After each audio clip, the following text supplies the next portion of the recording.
Баршаңызға сәлем қыздар. Видеода өздеріңіз көріп тұрғандағыдай дәл фастфудтағыдай ешқандай айырмашылығы болмайтын пиццаны жасау жолын көрсететін боламын. Сол үшін видеоны соңына дейін қарап менімен бірге болыңыздар. Және де қыздар, алдағы уақытта дәл осындай рецепттерді жіберіп алмас үшін менің арнама подписация батырмасын басып тіркеліп кетіңіз. Видеода өздеріңіз көріп тұрғандағыдай тестасының өзі дәл пиццериядағы жасалынатын пиццалардың тестасынан ешқандай айырмашылық жоқ.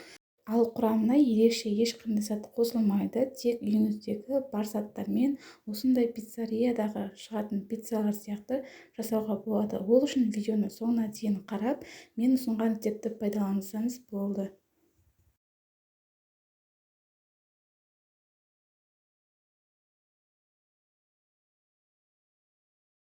Ең бірінші 175 грамм жылы суымызды аламыз. Міне барлығыңызда осындай стакан болса, бұл стаканның миллилитрі 200 миллилитр. Байқап тұрсаңыздар, кішкене су толмай тұр.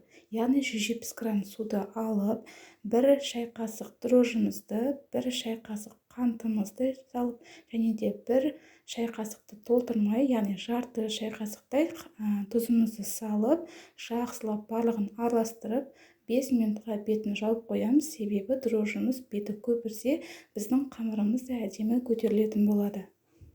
Және де үлкенірек ыдысымызға 150 грамм ұнымызды алдын ала електен өткізіп дайындап аламыз. Осы дайындаған ұнымыздың үстіне жаңа 5 минутқа дрожжымызды көтерілуге қойған ерітіндімізді құйып, және 2-3 ас қасықтай мөлшерде сұйық майымызды құйып, жақсылап қамырымызды илеп алатын боламыз. Иленген қамырымызды жарты сағатқа қойып қоямыз. Тұндырып жарты сағаттан кейін 2 бөлікке бөліп, яғни 2 пицца шығады ғой енді осы тестадан бізден. Сол үшін 2 бөлікке бөліп, тағы да жарты сағат 40 минут арасында тұндырып қоятын боламыз. Видеода байқағандағыңыздай 2 бөлікке бөліп болғаннан кейін үстіне кішкене сұйық майымызды жағып, жылтырлатып осылай жағып қойсаңыздар, қамырыңыз тіпті жұмсақ болып әдемі шығады. Міне менің 1 сағат көлемінде тұрған қамырларым дайын болды, яғни тестам дайын болды. Енді осы тестаны жұқа етіп жайып аламыз. Дәл видеодағыдай көрсеңіздер болады. Бірінші пиццамыз пепперони болады. Міне қазір қамырын жайып, жұқа етіп жайып аламын.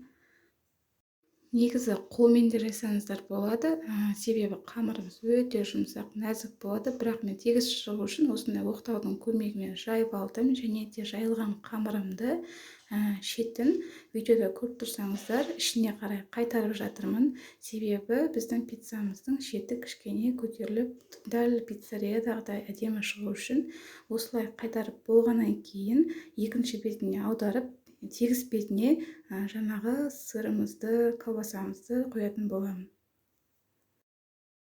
Және осы қамырыңызды, яғни тестаңызды дайындап жатқан кезде пешіңізді алдын ала қатты отына қойып қыздырып қойғаныңыз дұрыс болады, себебі қыздырылмаған пешке пиццаңызды пісіретін болсаңыз, дұрыс піспей көтерілмей қалады. Сондықтан алдын ала пешіңізді қойып, ең қатты отына қойып қыздырып алыңыз. Табаныңызға міндетті түрде бешабая болмаған төсеп алыңыз, себебі қамырыңыз піскен кезде жабысып қалуы мүмкін. Ал енді пиццаның соусына келетін болсақ, кімде мен сияқты жаздың күні жапқан осындай салат банкіңіз бар, соны соус ретінде пайдалана берсеңіз болады. Ал егерде сізде дәл бұндай салат банкіңіз болмаса, дәл қазір да қолдан жасауға болады. Ол үшін табаңызға кішкене майды қойып қыздырып аласыз да, 2 дана помидорды сыртқы қабығынан ашып қуырасыз, үстіне 1 немесе 2 зубчик чесногыңызды салып, 1 ас қасықтай паприкаңызды салып, кішкене тұз қосып, осылай соус дайындап алсаңыз, дәл пиццериядағы оригинал соус болады.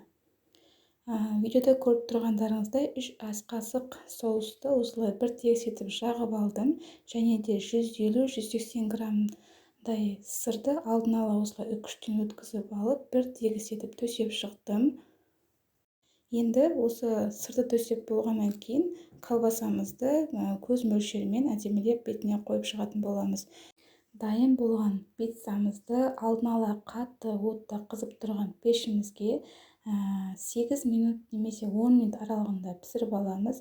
Ескеретін жағдай, одан көп ұстамаңыздар, себебі қамырыңыз немесе сырыңыздың беті күйіп, әдемі болмай, қамырыңыз қатты болып қалуы мүмкін. Сондықтан 8 не болмаса 10 минут жеткілікті.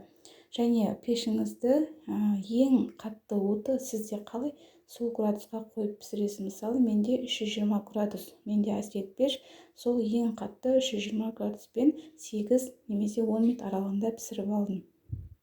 Екінші пиццамды да дәл осылай тегіс жайып алдым, табама салып алдым, үстіне сырды төсеп, өзімде бар заттармен, яғни колбасаны ұсақтап турадым, яғни балалар жеу үшін ұсақтап турап, және қатырылған перестерім болатын, сол перестерді осылай бетіне төсеп шықтым. Бұл пиццаның екінші түрі болды менде. Егер өзіңізде қандай ингредиенттер бар, солардың барлығын пайдаланып пісіре берсеңіз болады. Міне біздің пепперони пиццамыз дайын болды. Камера қандай әдемі дәмді шыққан көрсете алмай тұрған шығар, бірақ дәмі деген дәл пиццерияда дайындалатын біз сүйіп жейтін фастфудтағы пиццаға ұқсады. Дәмі де, қамыры да, түрі де. Сіз де осы рецепт арқылы үйіңізде жасап көріңіз. Ең бастысы, құрамына артық ештеңе кетпейді, тек үйіңіздегі бар заттармен ғана пісіре аласыз. Міне, видеода өздеріңіз көріп тұрғандағыдай тестасының өзі дәл пиццериядағы пицца сияқты шыққан, дәмі өте дәмді шықты. Ал бетіндегі сыр мен колбасаны өзіңіздің таңдауыңыз бойынша пайдалана бересіз. Ең бастысы халал болса жарайды.